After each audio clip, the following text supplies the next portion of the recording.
پیش کیا جا رہا تھا دلی اسٹوڈیو سے. اور میں ماجد صاحب آپ کا بہت شکریہ کہ آپ ہمارے اسٹوڈیو میں تشریف لائے. جناب اور مشتاق صاحب آپ کا بھی بہت شکریہ کہ آپ اسٹوڈیو میں تشریف لائے. ناظرین نے اپنے میزبان اپنے مہمان ریاض ملک کو اس وعدے کے ساتھ دیجیے کل اجازت, انشاءاللہ آپ کے سامنے ایک نئے شہر کے ساتھ پھر سے حاضر ہوں گے.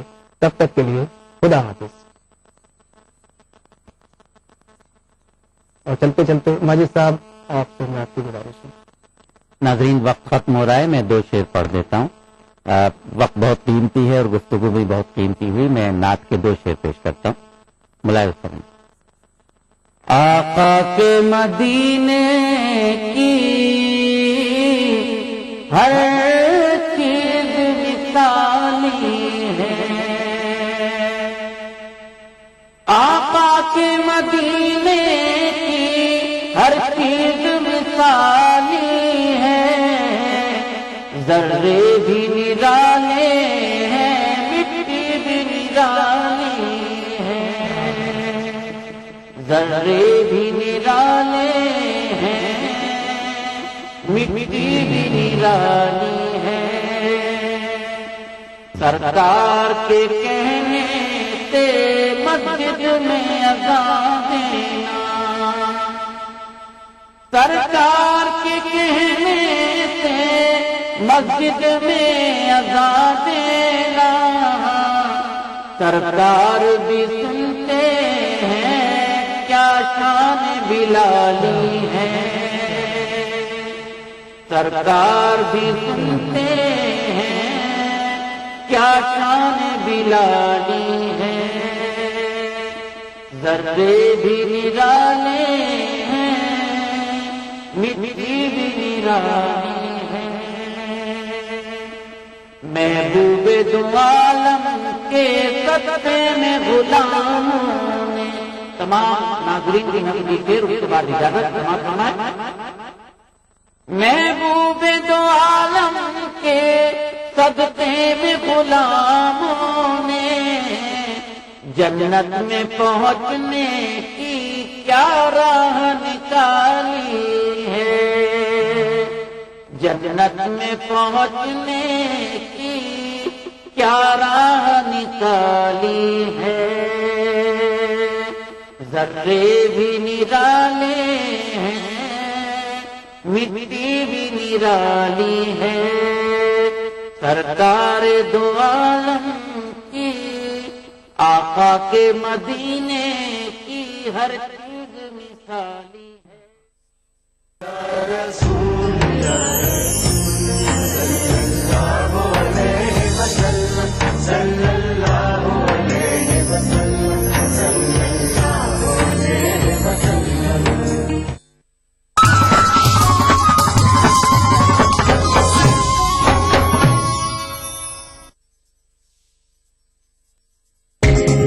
ای ٹی وی اردو پر اگلا پروگرام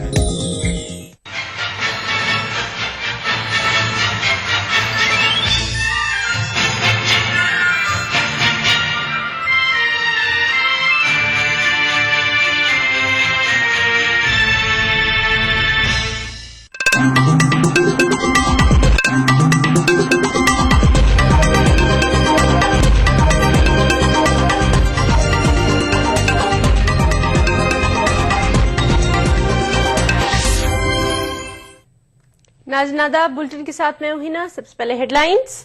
دہلی کے وزیر اعلیٰ اروند کیجریوال کا دھرنا جاری, ریل بھون کے باہر رات گزارنے کا ارادہ. دہلی پولیس کو ریاستی حکومت کے تحت لانے سے مرکز کا انکار, کہا دہلی کی نوعیت عام ریاستوں سے مختلف. راہل نے بھوپال میں کانگریس کے خاتون ارکان سے کیا تبادلہ خیال, خواتین کے مسائل کو انتخابی مینیفیسٹو میں شامل کرنے کا کیا وعدہ.